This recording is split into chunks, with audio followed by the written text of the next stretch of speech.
Le témoin, si vous voyez dans la culture grecque, le témoin était le porteur, était un message. Et le porteur de témoin était un messager. Tout ce qu'on lui demandait, c'était de donner ça au prochain et de revenir. Mais il faut lui donner ça dans les meilleures conditions, parce que s'il n'a pas ça dans les bonnes conditions, il ne sera pas compétitif. Voilà pourquoi j'ai parlé du poids du témoin. Quand vous l'avez, vous avez une grosse charge. On vous demande de le transmettre dans les meilleures conditions, sinon vous pénalisez la génération qui suit. C'est tout le sens du livre en général. Demandez au fleuve Sénégal quelle quantité d'eau et quelle qualité d'eau elle a déversée dans les berges. Le fleuve ne le sait pas. Moi, je suis inspiré et je le déverse sur les rives. Mais ce qui m'inspire, ça c'est une autre histoire. Mais quand ça vient, Qu'est-ce qui vous inspire véritablement? J'ai souvent dit, c'est mon environnement. Moi, je suis un Sérère rural. Et j'ai regardé, c'est l'environnement qui m'inspire. Comme un affluent irriguerait un fleuve, un lit de fleuve. Très souvent, je ne sais même pas d'où viennent les formations. Mais je sais que j'emmagasine énormément. Je ne l'ai pas appris. Je n'ai pas appris à écrire. Vous savez, l'école vous dit, c'est comme ça qu'il faut écrire. Exactement comme il faut peindre, il faut prendre telle couleur signifie telle chose, etc. etc. Donc moi, je n'ai pas appris à écrire. J'écris parce que je sais écrire, un point. Donc je ne respecte pas les règles techniques de la littérature.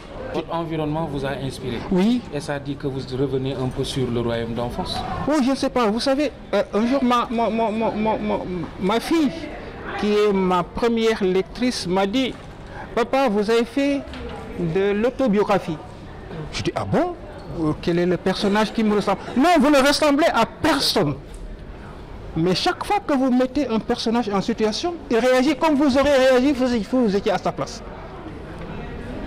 Elle dit c'est comme ça qu'elle a lu que chaque situation, chaque fois qu'un personnage est dans une situation, il réagit comme moi j'aurais réagi.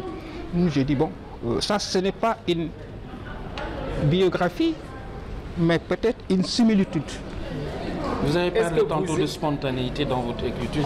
Le président Sen l'a dit tout à l'heure. Il y a du réel et de la fiction dans votre écriture. Vous savez, moi, si j'étais imam, j'allais dire que j'ai fait un khutbah. Chaque fois qu'il se passe un événement, je suis capable de dire ce que je pense de cet événement et de le classer. Une façon de faire votre thérapie à travers l'écriture. Tout à fait possible. Je crois que j'ai dit, si vous avez la note, j'ai dit que j'écris peut-être pour assouvir une passion refoulée. J'ai même dit refoulée. J'ai dit peut-être, parce que je ne sais pas, je ne suis pas psychologue. Qu'est-ce qui me fait écrire? Je ne sais pas. Je ne peux pas m'empêcher d'écrire. Ce qui est difficile, c'est de me faire publier.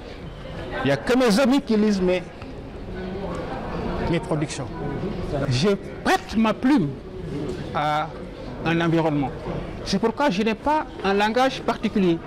Lorsque je dis tel lutteur a dit ça, je le dis comme l'aurait dit le lutteur. Et je dis le professeur s'exprime. Vous avez un peu lu ce dialogue entre un professeur et un élève